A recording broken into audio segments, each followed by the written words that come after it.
Some people play music and some people understand other people. There is a very rare percentage of people who try to understand why music understands people. Today I'm sitting with someone whose journey didn't just start in a studio, but it started with a feeling. Srijan, welcome to the Backstage Pass. How are you feeling today? I'm feeling amazing, and I do believe we'll have a lovely conversation about music and for music. Totally looking forward to it. Yes. Okay, so I need to start with this because it's so iconic when I heard the first time about it. Your guitar origin story involves Taylor Swift singing Wildest Dreams at the Grammy Museum. And that sounds like a very crazy origin story to me. So take me back to that moment. What did, 14-year-old Srijan feel? At that time particularly, I used to practice and sing Rabindra Sangeet actively because, of course, I'm a Bengali myself. I was roaming around YouTube at that time, as well as in that era, particularly Taylor Swift, Justin Bieber, that whole acoustic pop genre was really famous. Yeah. So I remember watching this video on YouTube where she's singing and playing guitar, Wildest Dreams, in the Grammy Museum. And when I saw that, I was like, oh my God, that is insane. She's like strumming the guitar, she's singing along with it. And of course, I liked that song also. So I was like, oh my God, I want to do this thing as well. Right. So my first inspiration for picking up a guitar was particularly to sing along with it. But then it shifted into fingerstyle as well as a lot heavier genres of music like metal, progressive rock, jazz, stuff like that. So to represent my childhood, I would like to play a piece which is like one of the most fundamental things I've picked up in my recent years. And of course, everybody has listened to it. It's gratitude. Definitely. And something we see beyond flamenco, not gratitude directly, but yeah.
So, in my initial days only, this piece was really hard for me because this strumming pattern particularly, this is coming from flamenco style of guitar, Spanish guitar, what people say sometimes. So for me to learn, as a guy who can't play bar chords, I used to it used to sound like this. Right. Because the strings, I'm not strong enough to hold them. I learned this because it sounded amazing, honestly. It blew my mind. Oh God, ऐसा भी sound निकल सकता है. So this piece is really close to me because of this piece, fundamentally my strumming patterns have evolved in such a way that I can literally play whatever that comes in my mind. Something like.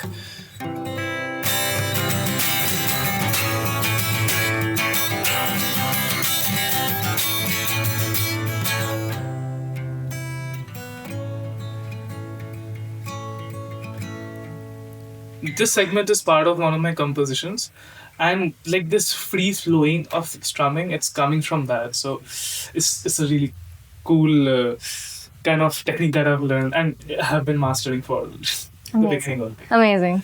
Yeah. So Srijan, you started off as a singer and then you took in with the guitar.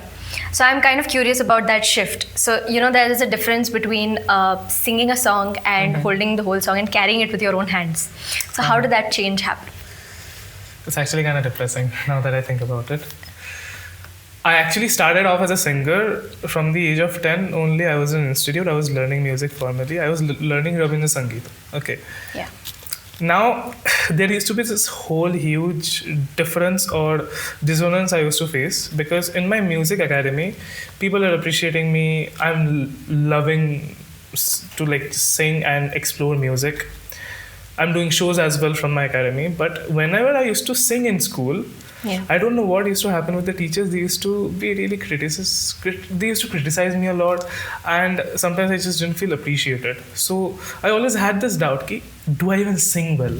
Why is this thing happening? Right. Because at one point I'm getting good recognition, my music is getting recognized, my voice is getting recognized. I was pretty young at that time also, of course.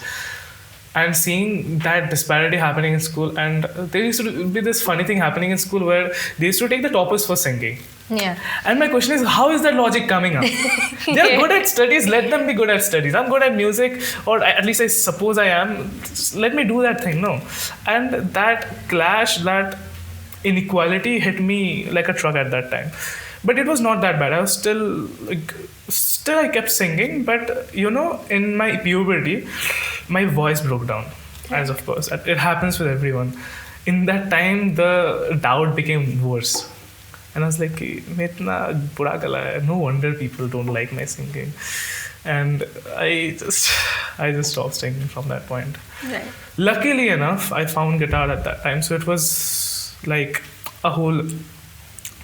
There was no gap in my music particularly. It was a connected thing through and throughout. So I just left singing, I got into guitar. I'm still doing it, but I would still say that singing was, I would say, still the most favorite thing I had. Till now, I sing sometimes in my time, but not professionally anymore. Yeah. So that was I think a very big emotional and mental shift for you as well, when you were singing to when you started playing the guitar. Well, has there ever been a moment in now where you've ever felt like, ये भी क्यों कर रहा हूँ? Have you ever felt like you wanted to quit, or maybe you were just, since you play fingerstyle, your fingers were just too hurt to play, or something just wouldn't sound very clean? Have you ever felt that way? Sometimes, yeah. Okay. There have been times when I'm learning pieces and sometimes it's way too hard for me, it's way too easy for me. So to have particularly good amount of motivation to learn anything, it's applicable for everything in music and everything only. You need a good amount of difficulty for that thing to be interesting to you. So let's just say when I'm learning a piece, when I'm learning something that's like really technical, so like something like Asturias, it's by Isaac Albéniz.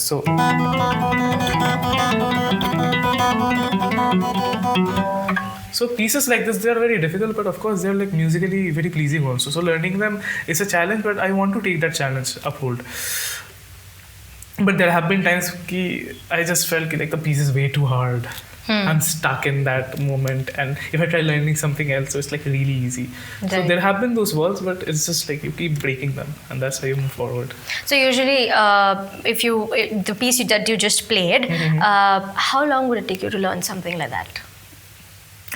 Depends on time. It depends on the piece also, because in my earlier days, I used to take a lot of time learning a piece. Because I used to do this really disgusting thing. I used to like select something that's way too difficult. Way too difficult. And then I used to learn that thing for months. Like 1 month, 2 months. That's how my fingerstyle journey basically started. Recently enough, if I'm learning something difficult, the maximum time it can take is like 2-3 days. Or if I'm learning something really hard, something maybe arrange my Marcin or something which is Western classical piece. So maximum it can take is like around 1 week. Okay, that's great. I mean, I heard you play and I was like, okay, if I would try this today, maybe in a year from now, I would play half of it, I guess. It's all right. You'll be able to play better than me. Yeah. Okay, so now that you've shared, all these feelings that, hit sometimes, when was that time when you played something and you felt like, okay, yeah, this is Srijan, this is me? Oh, wow. Recently only I started composing my music, and it has been honestly a fantastic journey because I'm putting parts and pieces of myself in my compositions where I might not exist in this world, but these compositions will stay. Even amongst one person or even in a tablature book, it's amazing. The fact is, to start composing itself, you need to be at a level where your skills are adequate with what you want to play. Right. Anything that is coming in your mind should be, you should be able to put that into perspective and playing and singing and whatever. So it's very recent only. I started composing in around 2023-24, and I do have a piece which is like really close to my heart, and I would love to play it right now. We would love to hear it from you. Okay. I still haven't given it any name. I made this piece in 2024. Okay. It came to me very naturally in a time where I would just say my life was in a dark phase. I was just facing a lot of things at that time. And this piece just came and it shined like a bright light. Yeah. It was like a sunshine only. Okay.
Oh my god, the silence feels so.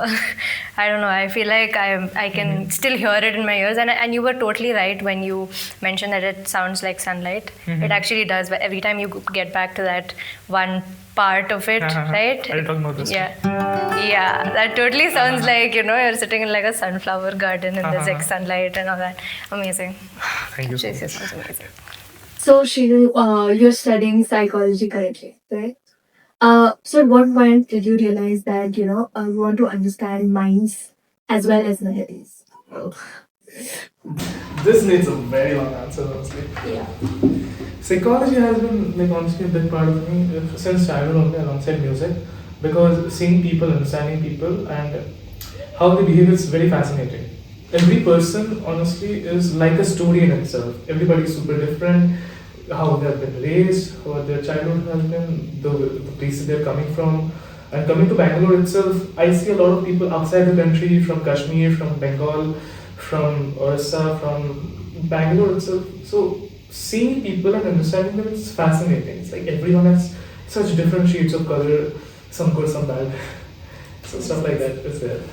So I think I have a few questions for you that I think the audience would also love to know since you study psychology and you're into music. I think this is a very nice combination. Okay, so the first question is, do you ever catch yourself analyzing people by their music taste, or maybe if someone said, I love this genre of music, and you're like, okay, so you're this type of a person. Do you ever do that? Oh my god.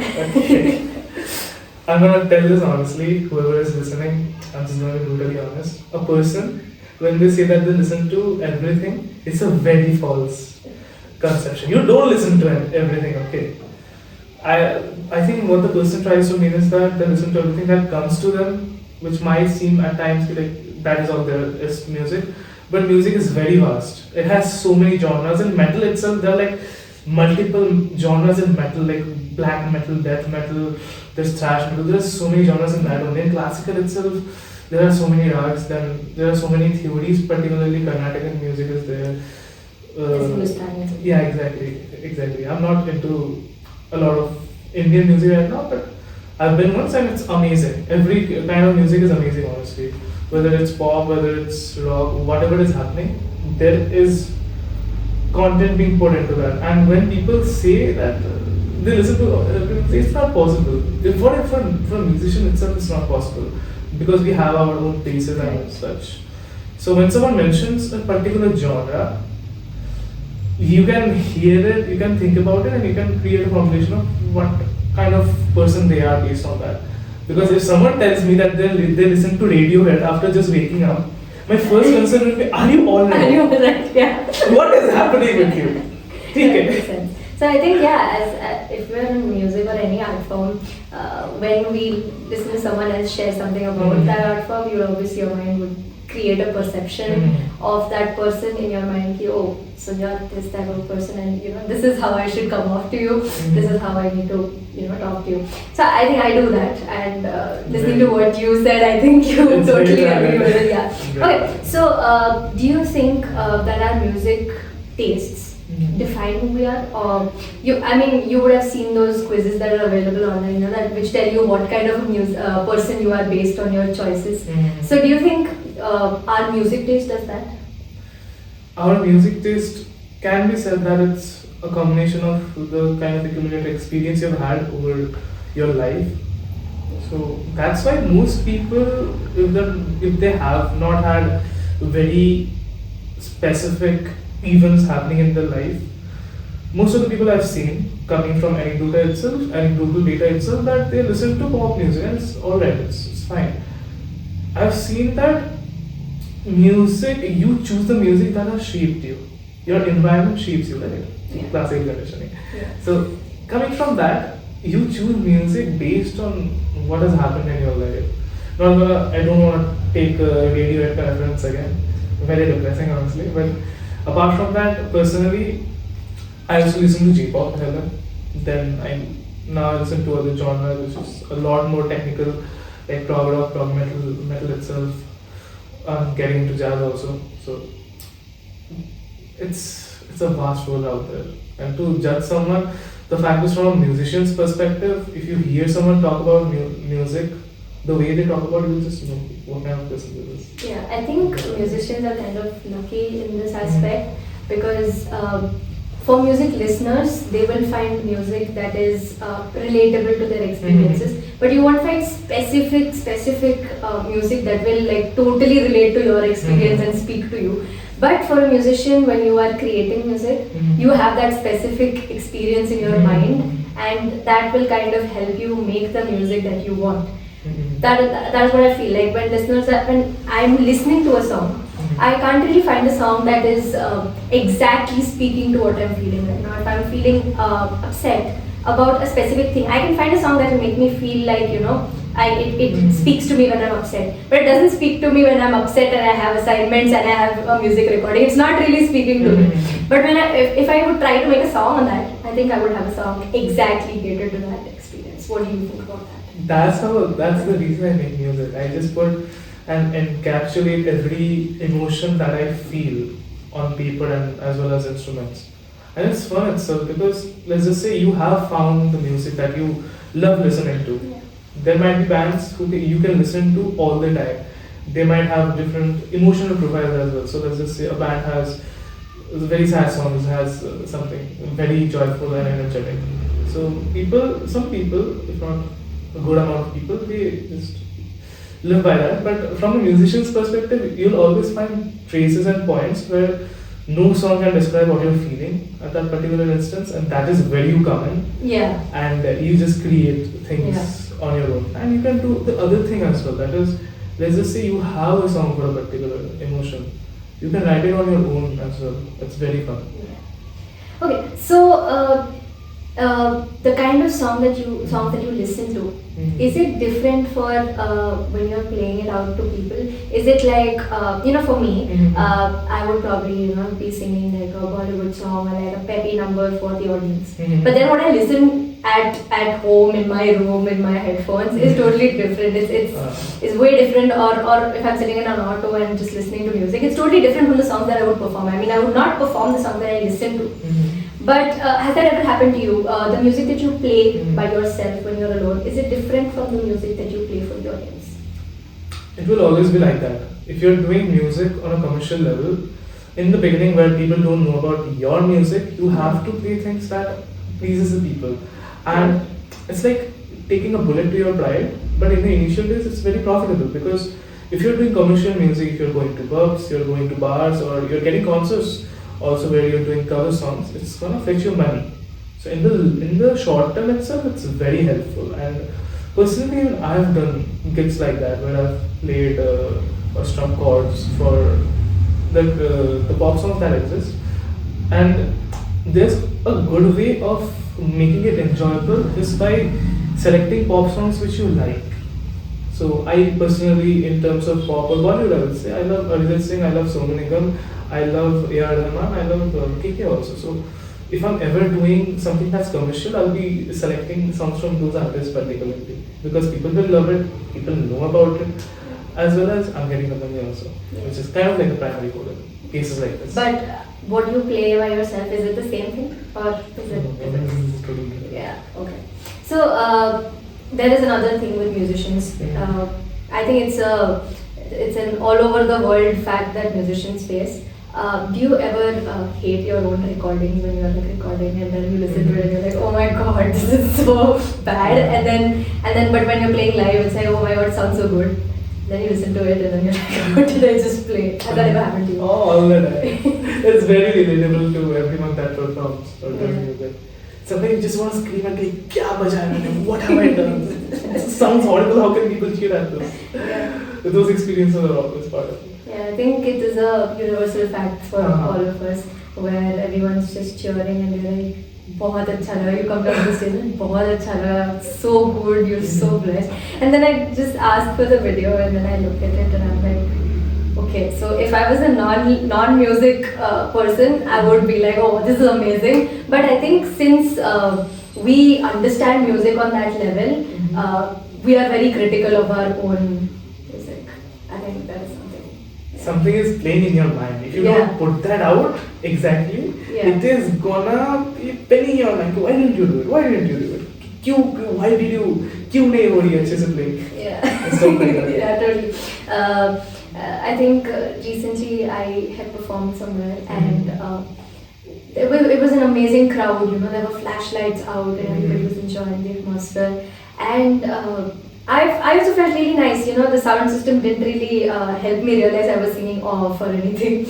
But then my mom had a video of it and I saw it. And the first thing my mom said was, don't look at it like that, don't look at it so critically, just listen, just see how your stage presence was and all that. Other things, you know, I usually make a face when I'm going off, but people will not realize it. Like, नहीं अच्छा ही तो था ना, वो एक जगह था, वो आपको समझ नहीं आया होगा, but मुझे समझ आया. So sometimes looking at it from the perspective of a non-musician also helps. So as you mentioned before, I think you mentioned a lot of genres that you currently listen to. Can you tell us more about what you're currently listening to? Currently, generally I love listening to J-pop, particularly some bands, to be honest. One is Yorushika, Eve, a lot of Aimer, Edo.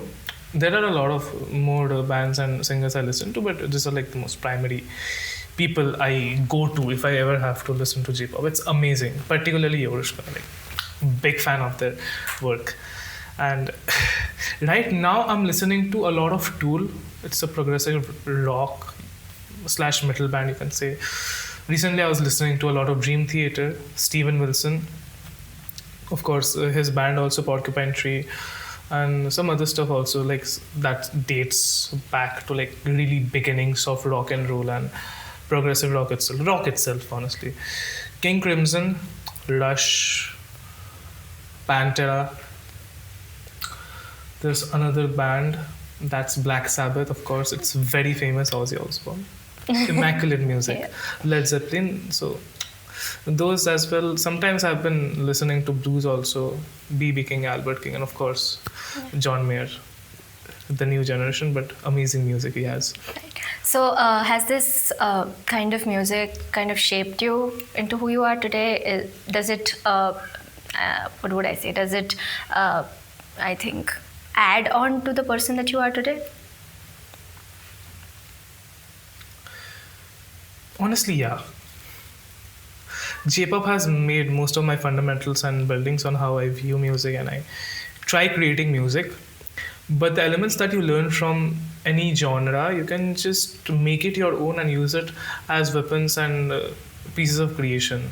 So some of my compositions particularly, they sound a lot like Irish music, Irish medieval music to be exact. Right. It sounds like I'm in some fantasy world, there are dragons and there's some demon lord. So stuff like that. Some of my compositions are like that. Some of my compositions sound like Radiohead or even Ed Sheeran at times. And some of my compositions are totally full technical and stuff. Right. So genres do matter, because what you're listening itself, you're going to get influenced by that and you're going to create something similar. Because you like what you make, and that's why what you listen to, of course, you like that thing. So it's gonna get reflected in your music making journey as well. Right. So apart from music, what are some things that interest you? Okay. There are so many things actually. I'm kind of like one big roller coaster of a huge case of ADHD. So I do like everything that exists, honestly. Not everything, that's a very wrong way of saying it, but most of the things. Yeah. So apart from music, currently I'm heavily into fitness, into gym, because pehle I was really fat and stuff. So it keeps my mind healthy, it keeps me motivated, and working out itself is very fun and flexing those muscles. Apart from that, I love cooking as well. I like, people do say it's a niche talent or a thing that I do, that is I make perfumes. Okay, that's interesting. बाकी वाले नहीं थे. But then, yeah, that's interesting. I mean, I've heard people who, like collecting perfumes, but I've never heard that, someone loves making perfumes. It's amazing. It's very fun. Yeah. So stuff like that. Apart from that, one of the more ADHD based things that I do is I solve Rubik's Cube at times. Oh, wow, interesting. Okay, so if someone met you without knowing that, Srijan is a musician, what would they think you do? ADHD filled gym autistic nerd. That's a very specific detail, but yeah. People always think that I'm like some gym rat and all the time I'm just thinking about protein and calories, which is partially true. Yeah. Which is partially true, but not as whole. No. Makes sense. Okay, so have people ever told you that, do one thing, focus on one single thing? Since you mentioned the word ADHD so many times, have people ever told you, stick to some things? Stick to these two things, you should do this. Has someone ever told you that? All the time. My parents are like, what do you wanna do? Do you wanna do music? You wanna do psychology also? What do you want to do? And the thing is, I love all of them equally. If not equally, I love them all very much. Right. It's a very big part of my life. Music is used from my side to express myself better. And of course, I love music. I don't have to explain it. Yeah. Gym, cooking, these are like very fundamental things like everyone should be doing, honestly. Studying itself, सबको पढ़ना चाहिए. People should learn, educate themselves with at least one field where they can just get intellectually stimulated. Right. So everything that I do, it makes sense. From outside, it might look like कि बंदा क्या कर रहा है यार, सब ये भी करता है, वो भी करता है, jack of all, master of none. But I gotta tell one thing: if you keep doing it on a long term, you're gonna be master at some, and that is very strong. दो चीजें master हो जो बस दुनिया आपके हाथ में हो जाएगा. At खुद की दुनिया अपने हाथ में हो जाएगी. Yeah, I mean, as a musician, I think all of us have heard, stick to one thing, because a lot of us are interested in doing a lot of things in the creative side. Might not just be music, might be speaking, might be building a community, might be managing things. But again, as you mentioned, some things are interests, some things are fundamental skills that everyone should have, some things are hobbies, and some things that you can just think about if you want to pursue, if you want to take it forward. Like studying. Studying is something, as you mentioned, everyone needs to, right? It's a fundamental skill that everyone should have. But if you want to do something in that field, that is totally a personal decision, doing something at it. So, yeah. So as you mentioned before, I think you mentioned a lot of genres that you currently listen to. Can you tell us more about what you're currently listening to? Currently, generally, I love listening to J-pop, particularly some bands, to be honest. One is Yorushika, Eve, a lot of Aimer, Edo. There are a lot of more bands and singers I listen to, but these are like most primarily people I go to if I ever have to listen to J-pop. It's amazing, particularly Yorushika. Like, big fan of their work. And right now I'm listening to a lot of Tool. It's a progressive rock / metal band, you can say. Recently I was listening to a lot of Dream Theater, Steven Wilson. Of course, his band also, Porcupine Tree, and some other stuff also, like that dates back to like really beginnings of rock and roll and progressive rock itself, honestly. King Crimson, Rush, Pantera. There's another band, that's Black Sabbath, of course, it's very famous, Ozzy Osbourne. Immaculate music, Led Zeppelin, so those as well. Sometimes I've been listening to blues also, B.B. King, Albert King, and of course, John Mayer, the new generation, but amazing music he has. So has this kind of music kind of shaped you into who you are today? Does it, what would I say, does it, I think, add on to the person that you are today? Honestly, yeah. J-pop has made most of my fundamentals and building somehow I view music and I try creating music. But the elements that you learn from any genre, you can just make it your own and use it as weapons and pieces of creation. So some of my compositions particularly, they sound a lot like Irish music. Irish medieval music to be exact. It sounds like I'm in some fantasy world, there are dragons and there's some demon lord. So stuff like that. Some of my compositions are like that. Some of my compositions sound like Radiohead or even Ed Sheeran at times. And some of my compositions are totally full technical and stuff. So genres do matter because what you're listening itself, you're gonna get influenced by that, and you're gonna create something similar.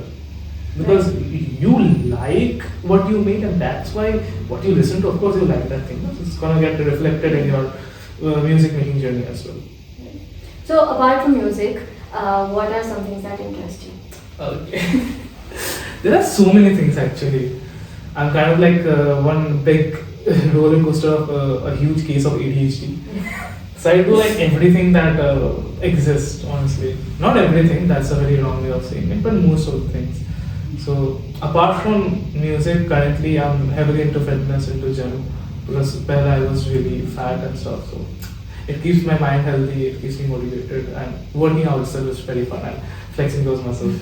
Apart from that, I love cooking as well. I like people do say it's a niche talent or a thing that I do. That is, I make perfumes. Okay, that's interesting. Baki wale nahi. But then, yeah, that's interesting. I mean, I've heard people who, like collecting perfumes, but I've never heard that, no one loves making perfumes. It's amazing. It's very fun. Yeah. So stuff like that. Apart from that, one of the more ADHD best based things that I do is I solve Rubik's Cube at times. Oh, wow, interesting. Okay, so if someone met you without knowing that, Srijan is a musician, what would they think you do? ADHD filled gym autistic nerd. That's a very specific detail, but yeah. People always think that I'm like some gym rat and all the time I'm just thinking about protein and calories, which is partially true. Yeah. Which is partially true, but not as whole. No. Makes sense. Okay, so have people ever told you that, do one thing, focus on one single thing? Since you mentioned the word ADHD so many times, have people ever told you, stick to some things? Stick to these two things, you should do this. Has someone ever told you that? All the time. My parents are like, what do you wanna do? Do you wanna do music? You wanna do for psychology also? What do you want to do? And the thing is, I love all of them equally. If not equally, I love them all very much. Right. It's a very big part of my life. Music is used from myself to express myself better, and of course, I love music. I don't have to explain it. Gym, cooking, these are like very fundamental things like everyone should be doing, honestly. Studying itself, sabko padna chahiye. People should learn, educate themselves with at least one field where they can just get intellectually stimulated. So everything that I do, it makes sense. From outside, it might look like कि बंदा क्या कर रहा है यार, सब ये भी करता है, वो भी करता है, jack of all, master of none. But I gotta tell one thing: if you keep doing it on a long term, you're gonna be master at some, and that is very strong. दो चीजें master हो तो बस दुनिया आपके हाथ में हो जाएगा. That is खुद की दुनिया अपने हाथ में हो जाएगी. Yeah, I mean, as a musician, I think all of us have heard, stick to one thing. Because a lot of us are interested in doing a lot of things. In the creative side, might not just be music, might be speaking, might be building a community, might be managing things. But again, as you mentioned, some things are interests, some things are fundamental skills that everyone should have, some things are hobbies, and some things that you can just think about if you want to pursue, if you want to take it forward. Like study. Studying is something, as you mentioned, everyone needs to, right? It's a fundamental skill that everyone should have. But if you want to do something in that field, that is totally a personal decision, doing something at it. So you mentioned that you have so many interests like cooking, making perfumes, gym, music. So how do you manage all of this? Okay. I have answered this question previously also to my friends, and it's a very simple thing only.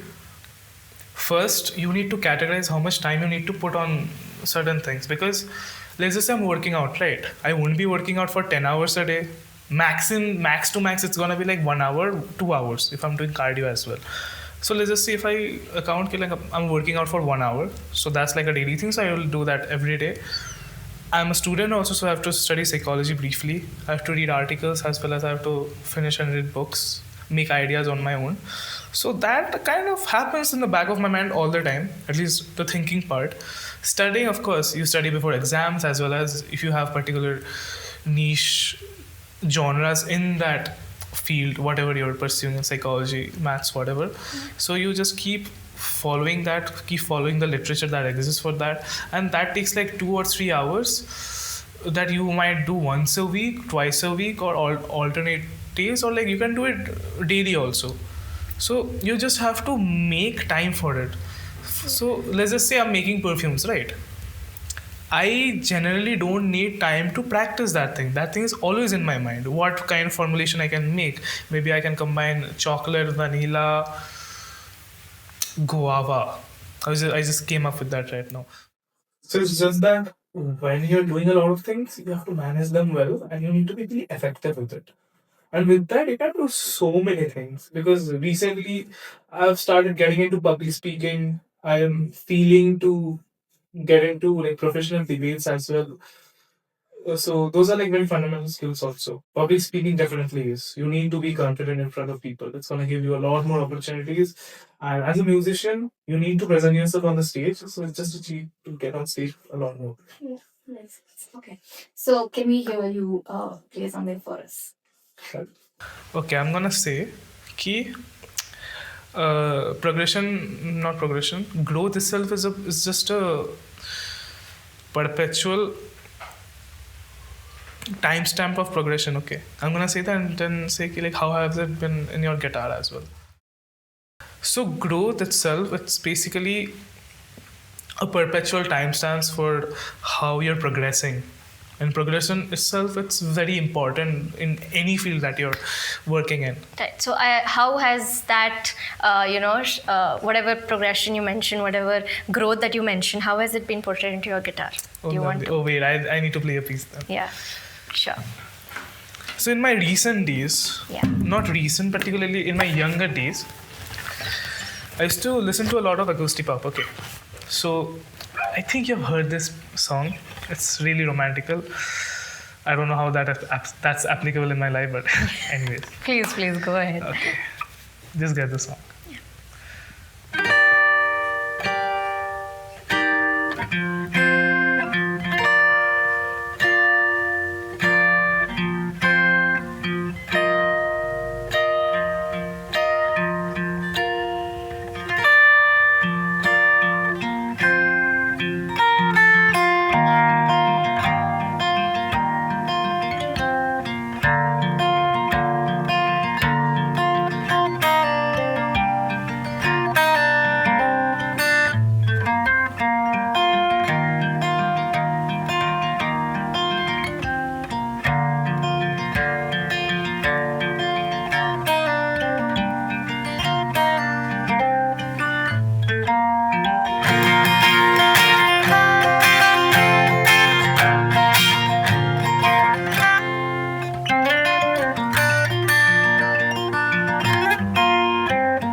So for this piece, it's one of the first pieces I've learned that's totally fingerstyle, and this is directly, it's kind of like the arrangement of Sanghachung. I saw that video and my mind was blown. Like, oh my god, I love this song already. And he's playing it so well. So what I used to do was, I used to look at the video. I used to copy exactly what kind of movements he's doing. So like, this is a C9 chord on 3rd fret. So it's some chord I forgot, but it's like.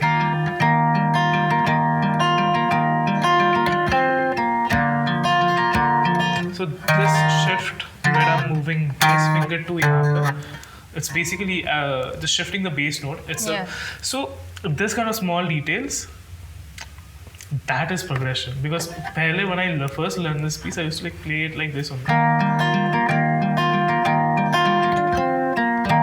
It's the same thing. Yeah. But once I've noticed and heard more sounds, like this thing is coming up. Yeah, that sounds really nice. Yeah, so those kind of like changes. So this is like one of the progressions. And now it just gets advanced because you add more stuff like. Yeah.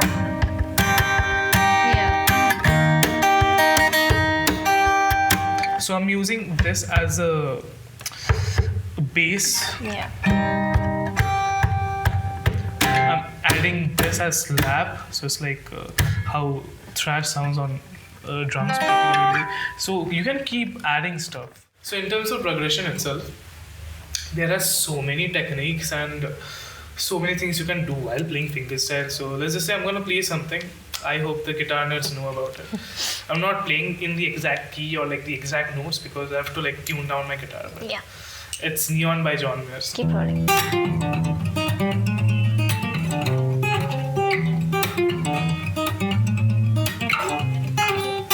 So this is like classic fingerstyle and the way John Mayer is using only 2 of his fingers. I'm not using all my fingers.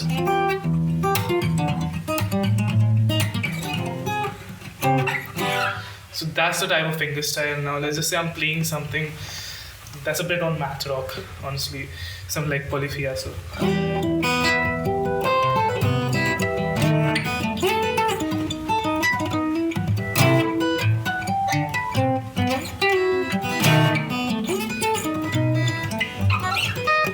So this is more focused on like pure theory, like how this is like E minor. Yeah. It's just breaking it down, stuff like that. And there's other.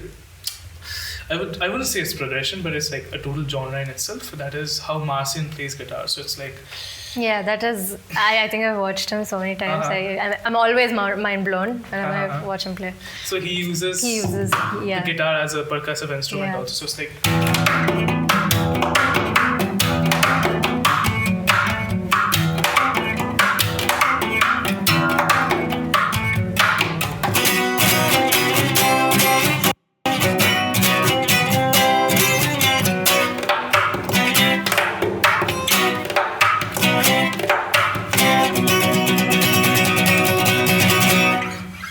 So for this particular piece, he's using percussive elements that are not very traditional to how you play guitar, and he has added flamenco also, and there are a lot of fast picking as well. And this piece by itself, it's more or less a Western classical piece. So he has taken a classical piece, he has modernized it with his own elements. Yeah, so, totally improvised on that. Yeah, it's amazing. And from that itself, fingerstyle is very interesting. It's very progressive. It's like very basic finger picking. So yeah, it's an amazing genre by itself. I would say, on contrary, it's better than electric. It's all about shredding and how much someone can sweep pick. But for this genre, you have to be a lot more technical. Yeah, this is all about, using this and the talent that you have, right? Exactly. Yeah. It's an orchestra by itself. Yeah. So Srijan, I think what moved us today was not just your journey, but how you picked up the guitar and it was your accompaniment throughout this whole journey. So thank you so much for sharing that with us. It's honestly a pleasure just coming here. And Thank the you. experience has been wonderful, and so has the conversations been. Absolutely. I would like to thank our media team behind this whole video. Please like, share, and subscribe, and comment down below what your favorite part of this video was. Until next time,